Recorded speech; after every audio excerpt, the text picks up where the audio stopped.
Hello again, here we are with another update. Before we get into the update though, I'll just tell you where we are with the layout. It's still in one piece, but we have a house move in progress. Everything's with the solicitors. We've sold our house, we've got a house. There's hardly any chain, so we're just waiting for things to move on. Because of COVID and everything, we've been told that it's going to take between 12 and 20 weeks to actually get to the part where we're moving. So it's going to be a long time yet, or possibly could be a long time yet. So in this video, what I'm going to do is talk about something that I've always wanted to do with the model railway. I want to have that perspective as if you're on the actual train itself. And there's lots of little cube cameras, Polaroid do one, and there's lots of others that lots of modelers use and put some great videos up. But they're all fixed basically. They have a flatbed truck with the camera on the back. And then they shoot as they go, which is great. But I wanted something a little bit more dynamic, so I've been watching out for the last couple of years really to see if I can find something that can articulate the movement, to give the impression that you're actually standing on the train and you can look out the back of the train, but you can also turn your head and look to the side and see what's over there, that sort of thing, you know. And then you can go around and you can turn and look over the other side. That's what I've always wanted to do, to have that control, that articulation, as if you're a real life person standing on the train itself. So to do this you need a camera, obviously, you need some sort of filming device, but you also need a gimbal that will give you remote control, because you need remote control to be able to do it, so you can actually move the camera as the train goes around the track. So I used this device for my first attempt. It's switched off at the moment. This is quite old now, the G4S gimbal, made by, I've got to try and turn it around, it's not easy, it's not switched on at the moment, on the back. Made by Feiyu-Tech, I think that's how you pronounce it, Feiyu-Tech. If you go to the website you'll be able to see they make a lot of gimbals for iPhones and for mini cameras such as this. This is a Gopro Hero 3. Now this particular gimbal works with definitely the 3 and the 4. I'm not sure if it works with any others, but as I said, this particular one, the Feiyu-Tech G4S, is quite old now. So it's not switched on at the moment, so the camera, it's a bit floppy. Okay, so if I switch it on here, what should happen? It should spring into life. And it's back to front. So what you have a little joystick here to allow you to control the camera, except it won't work because I've actually got it connected to the remote control, which you also get. So there's the gimbal switched on, and what should happen is the gimbal keeps the camera level all the time. It's supposed to anyway. So the main problem with this particular gimbal is the fact it's absolutely gigantic, as you can see. I've got it in my hand, and if I hold it up you've got the actual gimbal itself, which is probably more than 6 inches long altogether, and then you've got the camera on the end, the Hero on the end, so it's rather enormous. It works nicely though. There is another problem, and I don't know whether it's engineering problem or just peculiar to this particular gimbal. When it reaches the limit of its travel, it actually sort of jumps. I'll see if I can show you what I mean. So if I can do this with one hand. So there's the camera looking out of the back. If I move it round, if you watch, see that shake there? It does that every time when you go around.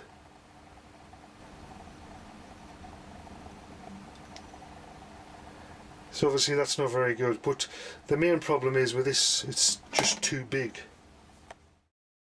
So what I did in an attempt to mount this GoPro on the track is I took an old coach and used the chassis here to fashion something. Now what happened was, this is afterwards, because it fell off the track and it broke, as you can see. So that piece of wood there was actually wider, and also the part where it's resting on there, that was actually a complete circle. And what I had to do, because so much of the weight of the mechanism is at the front, you've got the actual gimbal mechanism and the motor drive, and you've got the GoPro itself. What I had to do was super glue a stack of 2 pences on the back of this chassis to balance it out. There was probably about 30 pence with 2 pences, 15 2-pence pieces glued on, and obviously they've mostly come off.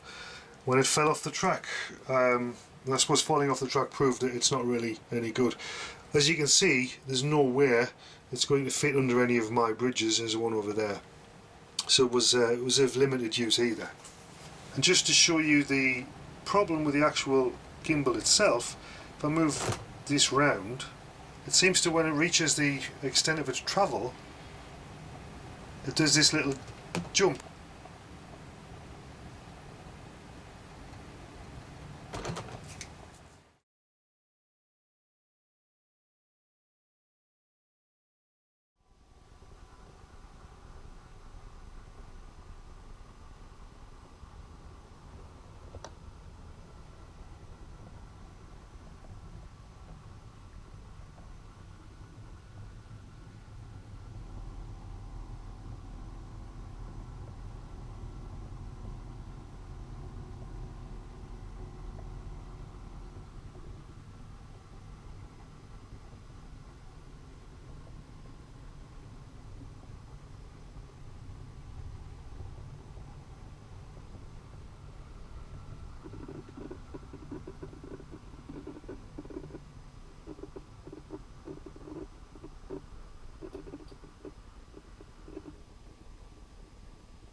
So I actually did those experiments with that very large gimbal a long time ago now, and then I got this because I was going on holiday. This is the DJI Osmo Pocket, which is essentially a camera on its own mounted little gimbal. What I've done here, it's just cable tied to an old truck. It's much smaller, and it actually fits under the bridge. This lump on the bottom, by the way, is the wireless adapter, which doesn't come with it, which is a bit annoying. The wireless adapter lets you monitor the pictures live, basically, and also control the gimbal remotely from your smartphone. So it's not switched on at the moment, so if I switched it on,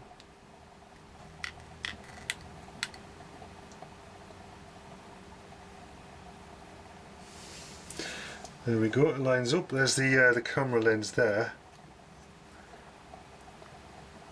And you also get a little screen, which is really tiny. It's a very tiny screen.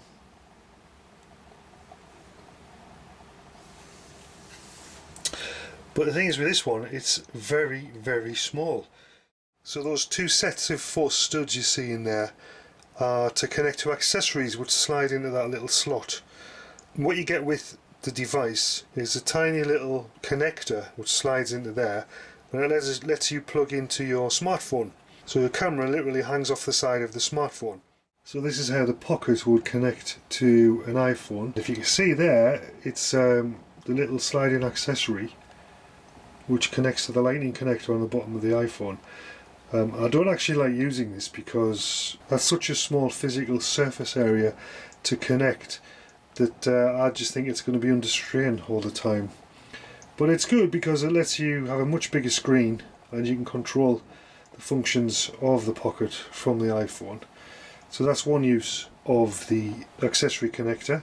This is another accessory which is optional with the Pocket, and it's a pan and tilt wheel. It slides in to the space on the device and it gives you pan like that using the wheel, and if you flip this little switch, it will give you tilt as well. So that's manual control of the pan and tilt, albeit with a switch, a very small switch. I don't know if I mentioned it, but the screen is actually touch controlled, so it lets you change the menus. But if you've got big fat fingers like I have, it can be fiddly. It's best to do it on the phone, I think. So this is the Pocket mounted on the chassis, the same chassis as the larger version, and hopefully we'll push it along with a 58 here.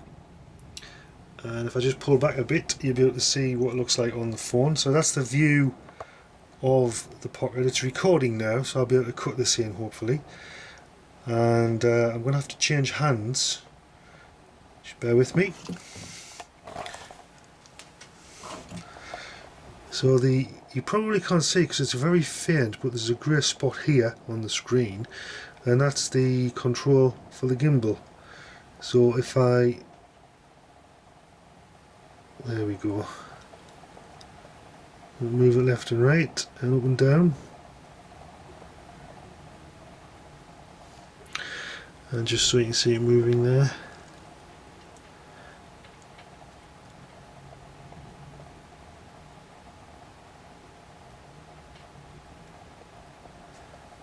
So we'll give it a go, I think.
So all in all, not a bad little gimbal.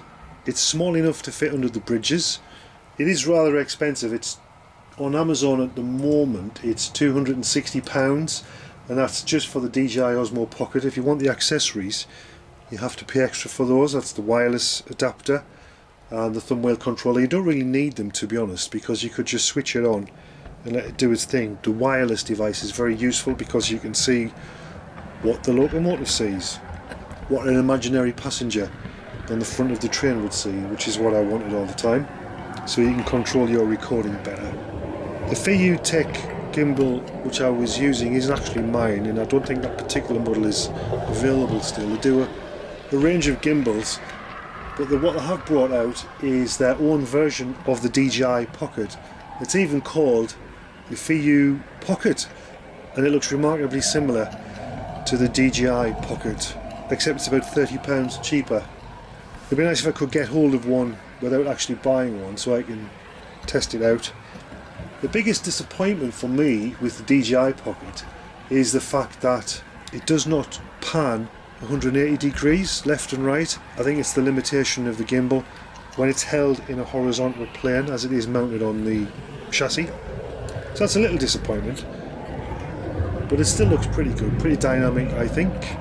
I hope you found this useful, at least interesting anyway, and until next time, take care, bye for now.